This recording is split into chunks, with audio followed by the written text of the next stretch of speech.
आजच्या लेक्चरला आपण पाहणार आहोत सिंपल पेंडुलम.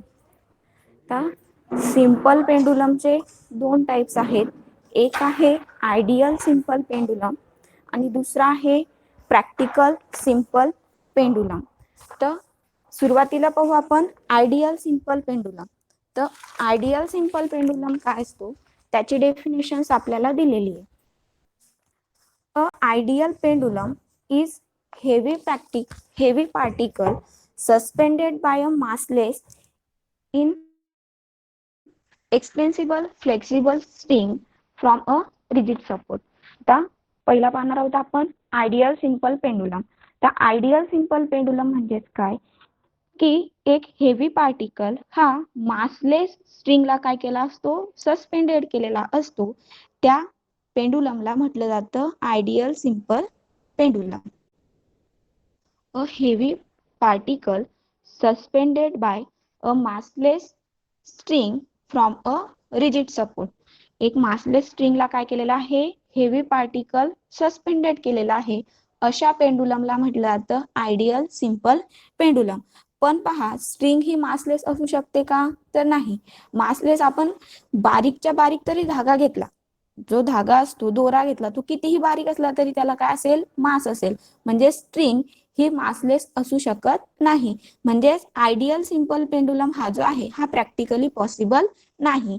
म्हणून आपण यूज करताना किंवा प्रॅक्टिकल करताना कोणता सिंपल पेंडुलम यूज करतो, practical simple pendulum. Ideal simple pendulum हा प्रॅक्टिकल पॉसिबल नाही, कारण कोणतीही आपण जर स्ट्रिंग घेतली तर तिला हे मास असणारच आहे. मासलेस स्ट्रिंग असू शकत नाही. फक्त थेरॉटिकली सांगताना हे आपल्याला पटतं की इथे दिलंय थेरॉटिकली की एक हेवी पार्टिकल आहे जो काय केला, एका मासलेस स्ट्रिंगला काय केलाय, सस्पेंडेड केलेला आहे. अशा पेंडुलमला काय म्हटलं जातं, आयडियल सिंपल पेंडुलम. सेकंड दिलाय प्रॅक्टिकल सिंपल पेंडुलम. तर प्रॅक्टिकल सिंपल पेंडुलम मीन्स काय, अ स्मॉल हेवी पार्टिकल किंवा स्मॉल हेवी स्पियर किंवा bob suspended by a light and inextensible string from a rigid support. Practical simple pendulum means काय, small heavy bob हा कोणाला suspended केलेला असतो, light weight किंवा light weight जी string असेल तिला काय केला असतो, सस्पेंडेड केलेला असतो. त्या पेंडुलमला म्हणतो आपण पार्टिकल सिंपल पेंडुलम. पहिला आपण आयडियल सिंपल पेंडुलम, दुसरा आहे पार्टिकल सिंपल पेंडुलम. दोघांमध्ये डिफरन्स काय, आयडियल सिंपल पेंडुलम मध्ये हेवी पार्टिकल किंवा हेवी बॉब जो आहे तो कोणत्या स्ट्रिंगला सस्पेंडेड केलेला असतो, मासलेस स्ट्रिंगला. आणि पार्टिकल सिंपल पेंडुलम मध्ये बॉब किंवा स्पेअर हा कोणाला सस्पेंडेड केलेला असतो, लाईट स्ट्रिंगला किंवा लाईट वेट जी स्ट्रिंग असेल त्या स्ट्रिंगला काय केलेला असतो, सस्पेंडेड केलेला असतो. त्या सिंपल पेंडुलमला म्हणतो आपण पार्टिकल सिंपल पेंडुलम. आणि आपण जे काही पेंडुलमचे उदाहरण घेतो ते सगळे ही पार्टिकल सिंपल पेंडुलम्स असतात. आता पुढे पाहायचं आपल्याला सिंपल पेंडुलम. तर आपल्याला ही जी डायग्राम दिली ही आहे सिंपल पेंडुलमची. तर या सिंपल पेंडुलमचा आपल्याला टाइम पिरियड फाइंड करायचा आहे. त्याच्यानंतर आपल्याला सिंपल पेंडुलमचा काय करायचा आहे, टाइम पिरियड फाइंड करायचा आहे. पहा इथे आपल्याला एक सिंपल पेंडुलम दिलेला आहे.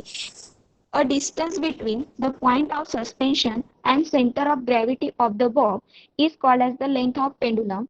Let's m be the mass of the bob and t is the tension in the string. पहिली डेफिनेशन दिली आयडियल सिंपल पेंडुलमची, दुसरी दिली आहे पार्टिकल सिंपल पेंडुलम आणि तिसरी डेफिनेशन दिली आपल्याला लेंथ ऑफ पेंडुलम. आता लेंथ ऑफ पेंडुलम मीन्स काय, the distance between suspension and centre of gravity of Bob. Means suspension means हा पॉइंट, इथे काय केलंय आपण, पेंडुलम सस्पेंडेड केलाय. मीन्स हे सस्पेन्शन आणि हा जो काही बॉब आहे या बॉबची सेंटर ऑफ ग्रॅव्हिटी मीन्स इथपर्यंतचं जे काही डिस्टन्स असतं त्या डिस्टन्सला म्हटलं जातं length of pendulum. Centre of gravity means काय, दिलेल्या बॉबची रेडियस, दिलेल्या बॉबची काय असेल ती रेडियस. मीन्स सस्पेन्शन पासून तर सेंटर ऑफ ग्रॅव्हिटी पर्यंतचं जे काही अंतर असतं त्या अंतराला आपण म्हणतो लेंथ ऑफ पेंडुलम. तर पुढे आपल्याला या सिंपल पेंडुलमचा फाइंड करायचा आहे टाइम पिरियड. आता पहा, सिंपल पेंडुलम किंवा आपण हे जे काही सिंपल पेंडुलम आहे ह्या सिंपल पेंडुलमचं जे काही ऑसिलेशन होणार आहे हे ऑसिलेशन काय असेल, लिनियर सिंपल हार्मोनिक मोशन, म्हणजे हे जे काही ऑसिलेशन होणार आहे हे काय SHM आहे. आणि SHM म्हणजेच काय की जे काही ऑसिलेशन आहे किंवा पार्टिकलचा जो मूव्ह होण्याचा पाथ आहे हा कसा असेल, एका स्ट्रेट लाईनने असेल, तेव्हाच आपण त्याला काय म्हणू शकतो, SHM म्हणू शकतो. म्हणजेच हा जो काही बॉब आहे किंवा हे जे काही आपल्याला पेंडुलम दिलंय, या पेंडुलमला आपल्याला असं ऑसिलेट करायचंय की हा जो बॉब आहे हा बॉब मूव्ह होताना आपल्याला कसा दिसला पाहिजे, स्ट्रेट लाईन मध्ये दिसला पाहिजे. तेव्हाच आपण काय म्हणू की हा जो पेंडुलम आहे ह्या पेंडुलमचं मोशन कसं असेल, सिंपल हार्मोनिक मोशन असेल. अन्यथा आपण जर त्याला जास्त स्पीडने ऑसिलेट केलं तर तो आपल्याला आर्क मध्ये ऑसिलेट होताना दिसेल, मीन्स या प्रकारे ऑसिलेट होताना दिसेल, तर आपण त्याला SHM म्हणू शकत नाही. मग आपल्याला काय करायचंय, हा जो पेंडुलम आहे ह्या पेंडुलमला एका कमी स्पीडने काय करायचंय, ऑसिलेट करायचंय, की जेणेकरून हे जे काही ऑसिलेशन आहे हे ऑसिलेशन आपल्याला कसं दिसलं पाहिजे, एका स्ट्रेट लाईनने दिसलं पाहिजे. त्यालाच आपण म्हणू शकतो SHM. मग पुढे दिलंय पहा, at the extreme position there should not be any net force along the string.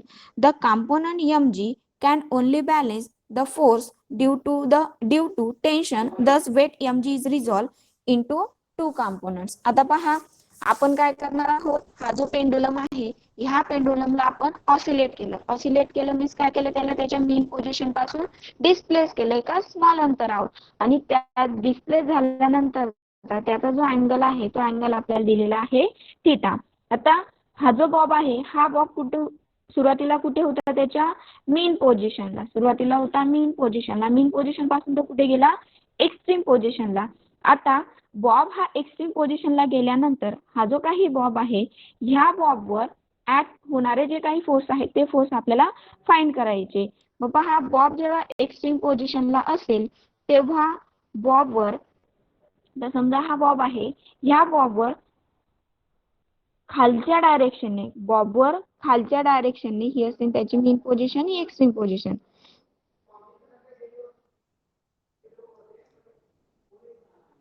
बॉबवर खालच्या डायरेक्शनने mg हा फोर्स ऍक्ट होणार आहे, ऍक्सलरेशन ड्यू टू ग्रॅव्हिटीचा. खालच्या डायरेक्शनने mg ऍक्ट होईल, वरच्या डायरेक्शनने टेन्शन ऍक्ट, वरच्या डायरेक्शनने काय ऍक्ट होणार आहे, टेन्शन ऍक्ट होणार आहे. खालच्या डायरेक्शनने mg ऍक्ट होणार आहे. आता आपल्याला काय दिलंय की जेव्हा बॉब हा कुठे असतो, एक्स्ट्रीम पोझिशनला असतो, at the extreme position there should not be any net force along the string.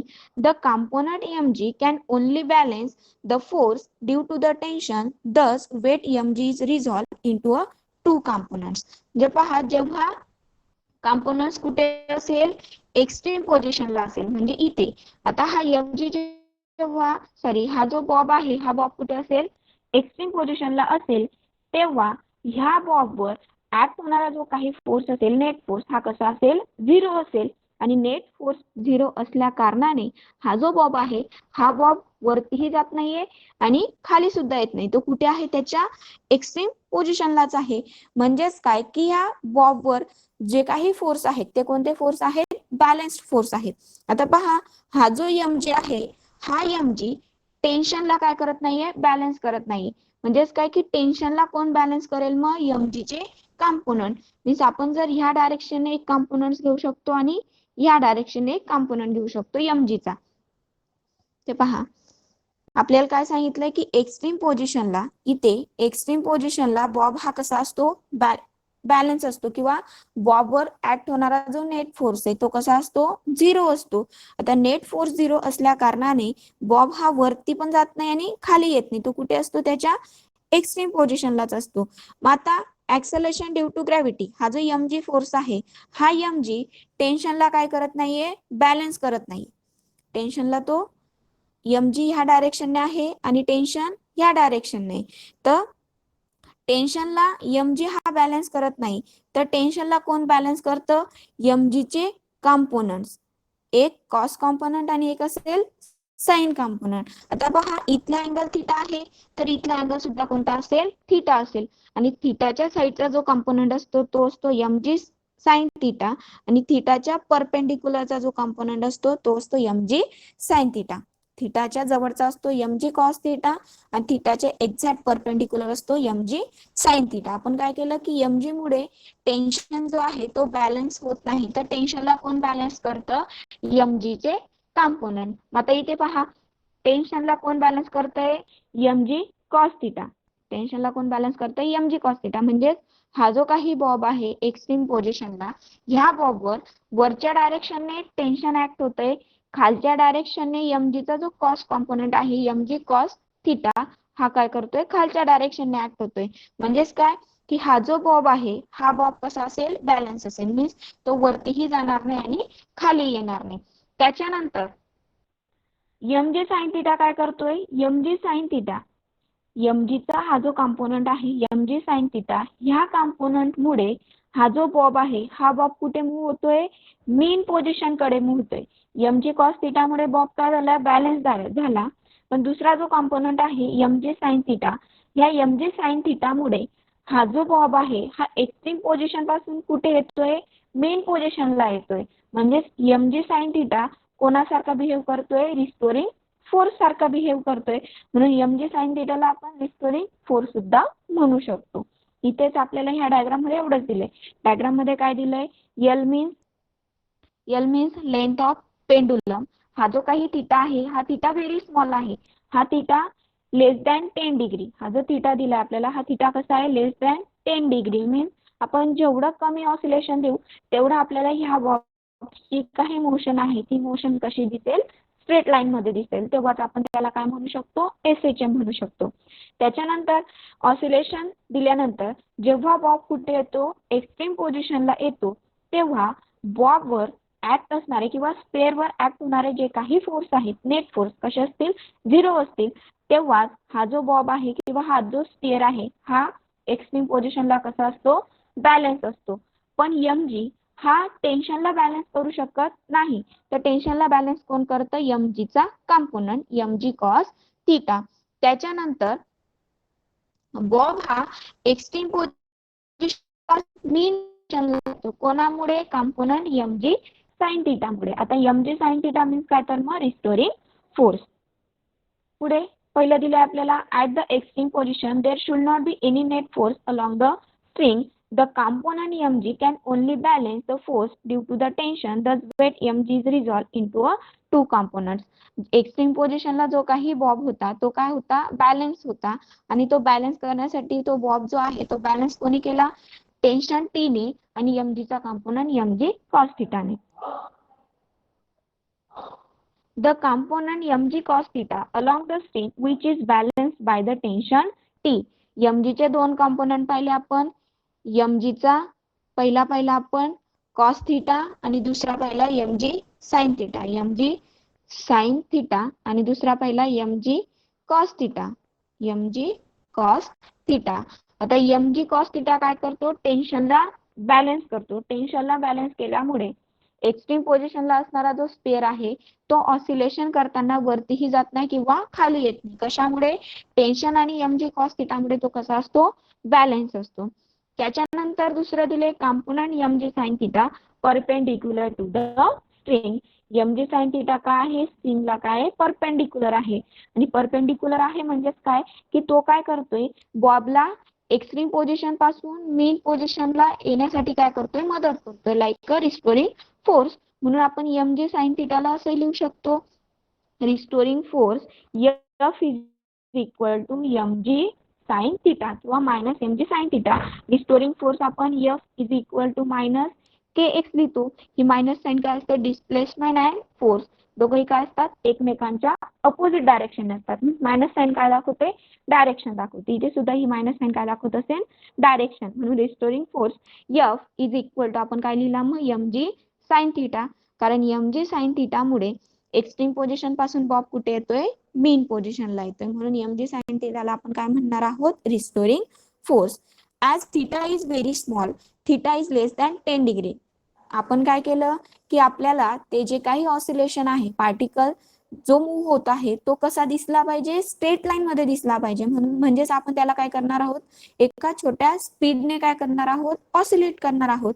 म्हणजेच मीन पोझिशन आणि एक्स्ट्रीम पोझिशन यांच्यामधला जो अँगल आहे तो अँगल किती आहे?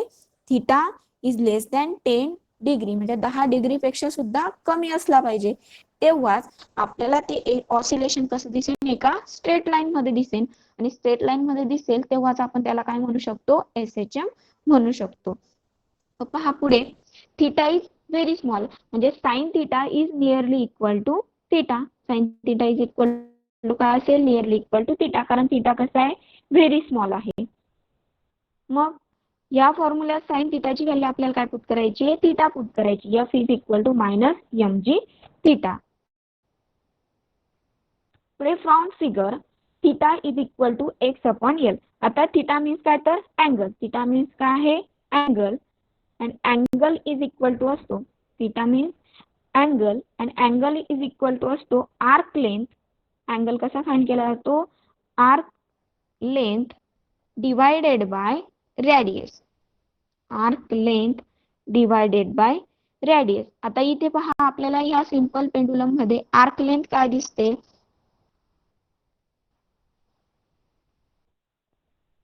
तर समजा ह्या पेंडुलमला जर आपण सर्क्युलर मोशन मध्ये जर मूव्ह केला, तर आपल्याला पहा हे अशा प्रकारे दिसेल. हा पूर्ण राउंड मध्ये मीन्स हा सर्क्युलर मोशन मध्ये दिसेल. तर पहा, आर्क लेंथ मीन्स काय की एक्स एवढा डिस्प्लेसमेंटने तो काय, तो ही जे काही डिस्प्लेसमेंट आपण दाखवतोय ते एक्स ने दाखवतोय, म्हणजे आर्क लेंथ कशाने दाखवणार आहोत आपण, एक्स ने. आणि रेडियस मीन्स काय की हा जो पेंडुलम आहे, हा पेंडुलम ह्या सस्पेन्शन पॉइंट जो आहे, या पॉइंट भोवती काय होतोय, मूव्ह होतोय. म्हणजे हा काय झाला, सेंटर झाला, आणि सेंटर पासून तर इथपर्यंतचं अंतर आपण कशाने दाखवलंय, एल ने दाखवलंय. म्हणजे ही काय झाली, radius. Angle is equal to काय असतं, arc length upon radius. Arc length कशाने दाखवतो आपण, एक्स ने, आणि रेडियस कशी दाखवली की हा जो काही पॉइंट आहे सस्पेन्शन पॉइंट, हा मीन्स काय, तर हे जे काही सर्क्युलर मोशन होतंय त्याचा सेंटर, आणि सेंटर पासून तर इथपर्यंतचं अंतर याला आपण म्हणतो रेडियस, आणि ती आपण दाखवली आहे एल ने. म्हणून थिटा इज इक्वल टू आपण लिहू शकतो, theta is equal to X upon L. X means arc length, L means radius. मग दिलेल्या व्हॅल्यू फॉर्म्युल्यात पुट करायच्या. F is equal to minus M G theta, आणि थिटाची व्हॅल्यू आपण काय पुट केली, X upon L. as m, g and l are constant. m means mass, g means acceleration due to gravity, आणि l means काय, तर radius. Move होताना जी काही बॉबची लेंथ आहे किंवा पेंडुलमची जी काही लेंथ आहे, length of pendulum he change होणार आहे का, तर नाही. मास सुद्धा चेंज होईल का, नाही. आणि एक्सेलरेशन ड्यू टू ग्रॅव्हिटी हा सुद्धा चेंज होणार नाही. तर चेंज काय होणार आहे, एक्स मीन्स डिस्प्लेसमेंट काय होणार आहे, चेंज होणार आहे. म्हणून force is directly proportional to X. Thus, for small displacement, the restoring force is directly proportional to the displacement and is oppositely directed. हे काय दाखवतंय आपल्याला की स्मॉल डिस्प्लेसमेंट साठी हा जो काही रिस्टोरिंग फोर्स आहे, हा रिस्टोरिंग फोर्स कोणाला डायरेक्टली प्रोपोर्शनल असतो, डिस्प्लेसमेंट एक्स ला डायरेक्टली प्रोपोर्शनल असतो. आणि ते दोघंही कसे असतात, अपोजिट डायरेक्शनने असतात, फोर्स अँड डिस्प्लेसमेंट. म्हणजे ही निगेटिव्ह साइन आपल्याला काय दाखवते की फोर्स आणि डिस्प्लेसमेंट दोघंही अपोजिट डायरेक्शनने काय होत आहेत, ऍक्ट होत आहेत.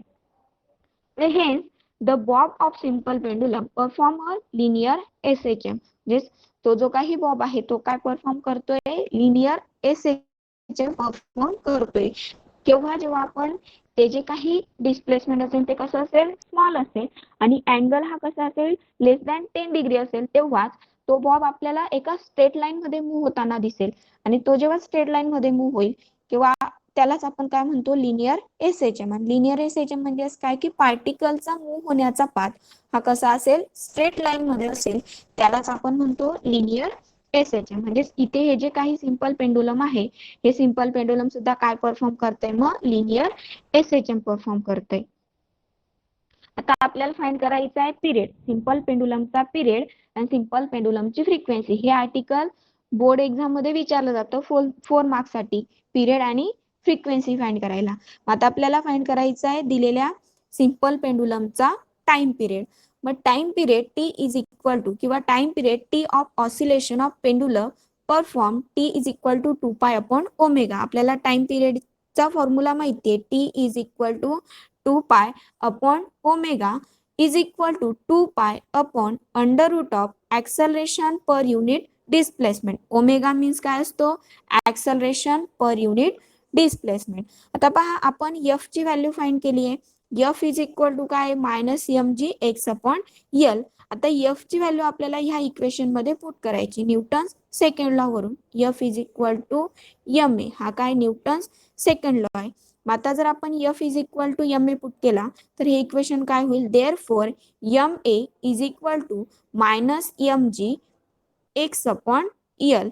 आता यम अँड यम कॅन्सल होईल, काय असेल इथे, a is equal to minus g x upon l. A is equal to minus g x upon L. आता आपल्याला ह्या फॉर्म्युल्यामध्ये ऍक्सलरेशन पर युनिट डिस्प्लेसमेंट लागणार आहे, म्हणून या फॉर्म्युल्यावरून आपण acceleration per unit displacement find करून घेऊ. Acceleration per unit displacement means काय, ऍक्सलरेशन अपॉन डिस्प्लेसमेंट. हे आपल्याला लागणार आहे म्हणून आपण त्याची व्हॅल्यू फाइंड केली. ए अपॉन एक्स, हा एक्स इकडे मल्टिप्लाइड आहे, इकडे येताना डिवाइड होऊन जाईल, म्हणजेच a upon x is equal to काय असेल, मायनस जी अपॉन यल. आपण जर फक्त मॅग्निट्यूड पाहिली तर काय असेल ती जी अपॉन यल, कारण मायनस साइन काय दाखवते, डायरेक्शन दाखवते. आपल्याला काय लागणार आहे, फक्त मॅग्निट्यूड लागणार आहे, म्हणून आपण मायनस साइन दाखवली नाही. म्हणजेच a upon x, acceleration per unit displacement काय असेल मग, जी अपॉन यल. ही व्हॅल्यू आपल्याला कुठे पुट करायची आता, टाइम पिरियडच्या फॉर्म्युल्यात. Time period of simple pendulum T is equal to 2 pi upon omega. Omega means काय असतो, acceleration per unit displacement, sorry under root of acceleration per unit displacement. मग हा 2 pi upon under root of acceleration per unit displacement. Acceleration per unit डिस्प्लेसमेंटची value काय आहे, 2 pi upon under root of G upon l. आणि वरती जाताना काय होईल, 2 pi into under root of l upon g. म्हणजेच हा काय आहे, टाइम पिरियड कोणाचा, सिंपल पेंडुलमचा. तर पुढे टाइम पिरियड फाइंड केला, आता फाइंड करायची आपल्याला फ्रिक्वेन्सी. फ्रिक्वेन्सी काय असते, frequency is the reciprocal of time period. मग n is equal to 1 upon T. Frequency is the reciprocal of time period. मग काय होईल, 1 अपॉन टी मीन्स टाइम पिरियडचा reciprocal, 1 upon 2 pi under root of G upon l. ही काय झाली frequency कोणाची, simple पेंडुलमची. Simple पेंडुलमची आपण काय फाइंड केलं, टाइम पिरियड ही फाइंड केला, टी इज इक्वल टू 2 पाय यल अपॉन जी. त्याच्यानंतर फ्रिक्वेन्सी ही फाइंड केली, frequency is the reciprocal of time period. व टी ची व्हॅल्यू आपण इथे पुट केली तर एन इज इक्वल टू काय मिळालं आपल्याला, 1 upon 2 pi under root of G upon L. तर पुढे लॉज ऑफ सिंपल पेंडुलम. आता काही कन्क्लुजन निघाले आणि ते जे काही कन्क्लुजन आहेत, टाइम पिरियडचा जो काही आपल्याला फॉर्म्युला भेटला त्या फॉर्म्युल्यावरून काही कन्क्लुजन निघाले आणि त्या कन्क्लुजनलाच म्हटलं जातं लॉ ऑफ सिंपल पेंडुलम. मग पहिलं कन्क्लुजन दिलं आपल्याला, the period of simple pendulum is directly proportional to the square root of its length. The time period of simple pendulum is directly proportional to square root of length. मग इथे दिलंय पहा, t is directly proportional to square root of length. त्याच्यानंतर दुसरा conclusion दिलंय, the period of simple pendulum is inversely proportional to the square root of acceleration due to gravity. This time period is inversely proportional to the square root of acceleration due to gravity. ला सुद्धा काय तो inversely proportional आहे. पहिला conclusion काय निघालं, time period हा directly proportional आहे लेंथ ऑफ पेंडुलमला, square root of length of pendulum. त्याच्यानंतर दुसरं कन्क्लुजन निघालं, time period is inversely proportional to the square root of acceleration due to gravity.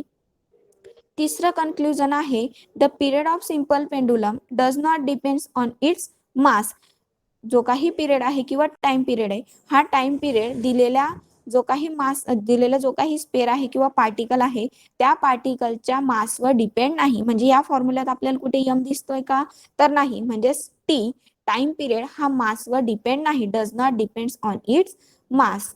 चौथा कन्क्लुजन आहे, the period of simple pendulum does not depends on its amplitude. आता या फॉर्म्युल्यात आपल्याला amplitude सुद्धा दिसत नाही, म्हणजे सिंपल पेंडुलमचा जो पिरियड आहे हा पिरियड सिंपल पेंडुलमच्या एम्प्लिट्यूड वर सुद्धा डिपेंड नाही, तर तो कोणावर डिपेंड आहे, t is directly proportional means time period is directly proportional to the square root of its length means simple pendulum ची length and inversely proportional to the square root of acceleration due to gravity. मग हे जे काही 4 conclusion आपण find केले किंवा 4 conclusion निघाले, या 4ही कन्क्लुजनला म्हटलं जातं लॉ ऑफ सिंपल पेंडुलम. पहिलं conclusion t is directly proportional to the square root of L. दुसरं conclusion t is inversely proportional to the square root of g means acceleration due to gravity. तिसरं conclusion निघालं t is does not depends on its mass means simple पेंडुलमच्या मासवर time period हा depend नसतो. आणि चौथं conclusion निघालं T is does not depends on its amplitude means simple पेंडुलमच्या एम्प्लिट्यूडवर सुद्धा टाइम पिरियड हा डिपेंड्स नसतो. मग हे जे काही आपण 4 कन्क्लुजन काढले, या 4ही कन्क्लुजनला म्हटलं जातं लॉज ऑफ सिंपल पेंडुलम. पुढे second pendulum. A simple pendulum whose period is 2 second is called as a second pendulum. इथे सेकंड हा शब्द राहिलाय, याला काय म्हटलं जातं सेकंड पेंडुलम. आता सेकंड पेंडुलम म्हणजेच काय की वन ऑसिलेशन कंप्लीट करण्यासाठी हा जो आपण पेंडुलम घेतला हा सिंपल पेंडुलम, या सिंपल पेंडुलमला वन ऑसिलेशन कंप्लीट करण्यासाठी मीन्स ही आहे मीन पोझिशन पासून एक्स्ट्रीम पोझिशन पासून परत मीन पोझिशन पासून निगेटिव्ह एक्स्ट्रीम पोझिशन आणि निगेटिव्ह एक्स्ट्रीम पोझिशन पासून परत मीन पोझिशन. म्हणजे हे जे काही वन ऑसिलेशन आहे, हे वन ऑसिलेशन कंप्लीट करण्यासाठी जो लागणारा पिरियड आहे तो किती असेल 2 सेकंद असेल. वन ऑसिलेशन कंप्लीट करण्यासाठी लागणारा जो पिरियड असेल तो किती असेल 2 सेकंद असेल. त्या पेंडुलमला म्हटलं जातं सेकंड पेंडुलम. त्या पेंडुलमला काय म्हटलं जातं मग सेकंड पेंडुलम. मग सेकंड पेंडुलमचा टाइम पिरियड ही आपण लिहू शकतो. टाइम पिरियडचा फॉर्म्युला आपल्याला माहिती आहे t is equal to 2 pi under root of L upon G. तर t ची व्हॅल्यू काय आहे, टाइम पिरियडची व्हॅल्यू सेकंड पेंडुलम साठी 2 सेकंड, म्हणून t ची व्हॅल्यू आपण पुट केली t is equal to 2 pi under root of LS upon G. LS means काय length of second pendulum upon G. तर पहा having period twice second, having period 2 second means 2 सेकंदासाठी आपल्याला काय फाइंड करायचे, सेकंड पेंडुलमची लेंथ फाइंड करायची. मग पहा इथे हाफ 2 अँड 2 कॅन्सल होईल, तर काय असेल 2 2 कॅन्सल झाल्यामुळे या साईडला असेल 1 is equal to pi into under root of LS pi is equal 1 is equal to 2 2 cancel गेल्यामुळे इथे 1 उरेल is equal to pi under root of LS upon G. Under root of LS upon G. आपल्याला second पेंडुलमची length find करायची आहे means L find करायचा आहे. तर हा L ह्या साईडला राहू दिला, पाय आणि G इकडच्या साईडला येईल, तर काय होईल तो हा पाय इकडे मल्टिप्लाइड आहे, इकडे येताना डिवाइड होईल मीन्स 1 पाय इंटू हा G डिवाइड आहे, इकडे येताना मल्टिप्लाइड होईल means square root of G is equal to square root of LS. आता आपल्याला फक्त LS फाइंड करायचे means length of second pendulum. तर आपल्याला काय करावं लागेल, याचा स्क्वेअर घ्यावा लागेल. स्क्वेअर घेतला तर स्क्वेअर आणि स्क्वेअर रूट कॅन्सल होईल, तर काय असेल LS is equal to G चा सुद्धा स्क्वेअर घेतला तर स्क्वेअर आणि स्क्वेअर रूट कॅन्सल होईल G अपॉन पाय स्क्वेअर. म्हणजे सेकंड पेंडुलमची लेंथ किती आहे मग LS is equal to G upon pi square. Second pendulum म्हणजेच काय की असा पेंडुलम ज्याला वन ऑसिलेशन कंप्लीट करण्यासाठीचा जो पिरियड आहे तो किती असेल 2 सेकंद असेल, त्याला आपण म्हणतो सेकंड पेंडुलम. सेकंड पेंडुलमची लेंथ किती असते G अपॉन पाय स्क्वेअर. पुढे काही डिफरन्स दिले आपल्याला, difference between conical and simple pendulum. Simple pendulum आणि कोनिकल पेंडुलम मधला आपल्याला डिफरन्स दिलाय. तर पहा पहिला डिफरन्स दिलाय conical pendulum trajectory and plane of the motion of bob is horizontal circle. Conical pendulum मध्ये बॉबचा किंवा जो काही आपण पार्टिकल घेणार आहोत त्या पार्टिकलचा मूव्ह होण्याचा मोशनचा जो काही पाथ आहे ट्रॅजेक्टरी मीन्स काय मार्ग, त्याचा जो काही पाथ आहे किंवा मार्ग आहे तो कसा असतो हॉरिझॉन्टल सर्कल मध्ये असतो. मीन्स ह्या प्रकारे तो कसा असतो हॉरिझॉन्टल सर्कल मध्ये. मीन्स आपण समजा हातात जर एखादा पेंडुलम घेतला आणि त्याला गोल गोल जर आपण फिरवलं तर ते काय झालं कोनिकल पेंडुलम झालं. मग त्याचा मूव्ह होण्याचा जो पाथ आहे तो कसा असतो हॉरिझॉन्टल सर्कल मध्ये असतो. आणि सिंपल पेंडुलम मध्ये बॉबचा मूव्ह होण्याचा जो पाथ असतो ट्रॅजेक्टरी किंवा प्लेन ऑफ मोशन हा हे कसं असतं व्हर्टिकल सर्कल मध्ये मीन्स अशा प्रकारे. कोनिकल पेंडुलम मध्ये पार्टिकल ह्या प्रकारे मूव्ह होतो, तर सिंपल पेंडुलम मध्ये पार्टिकल हॉरिझॉन्टल सर्कल मध्ये काय होतो मूव्ह होतो. हा हे या दोघांमधला डिफरन्स. सेकंड डिफरन्स दिलाय kinetic and gravitational potential energy are constant. Conical pendulum मध्ये पेंडुलमची kinetic energy and gravitational potential energy ही कॉन्स्टंट असते, तर सिंपल पेंडुलमची kinetic energy and gravitational potential energy are interconverted and their sum is conserve. आता आपण simple पेंडुलमची energy find केली होती. मीन पोझिशनला कायनेटिक एनर्जी मॅक्सिमम असते, पोटेन्शियल एनर्जी 0 असते. Kinetic energy maximum, potential energy minimum. आणि एक्स्ट्रीम पोझिशनला कायनेटिक एनर्जी मिनिमम असते, पोटेन्शियल एनर्जी मॅक्सिमम असते. म्हणजेच काय की सिंपल पेंडुलम मध्ये kinetic energy and potential energy ह्या काय होत जातात इंटरकन्व्हर्टेड होत जातात. काय कायनेटिक एनर्जी मीन पोझिशनला मॅक्सिमम असते, तर पोटेन्शियल एनर्जी मिनिमम असते. एक्स्ट्रीम पोझिशनला कायनेटिक एनर्जी मिनिमम असते, तर एक्स्ट्रीम पोझिशनला पोटेन्शियल एनर्जी काय असते मॅक्सिमम असते. म्हणजे kinetic energy and potential energy काय होत जातात इंटरकन्व्हर्टेड होत जातात. आणि त्या दोघांची ही जर आपण सम केली तर ती सम काय मिळते आपल्याला कन्झर्व मिळते. त्यांची जी सम असते ती काय असते कन्झर्व असते. तिसरा डिफरन्स दिलाय horizontal component of the force due to tension is necessary centripetal force. आता कोनिकल पेंडुलम मध्ये जो काही हॉरिझॉन्टल कंपोनेंट असतो हा हॉरिझॉन्टल कंपोनेंट कशासारखा असतो सेंट्रिपिटल फोर्स सारखा असतो. आणि या इथे दिलाय tangential component of weight is govern force for the energy conservation due to the motion.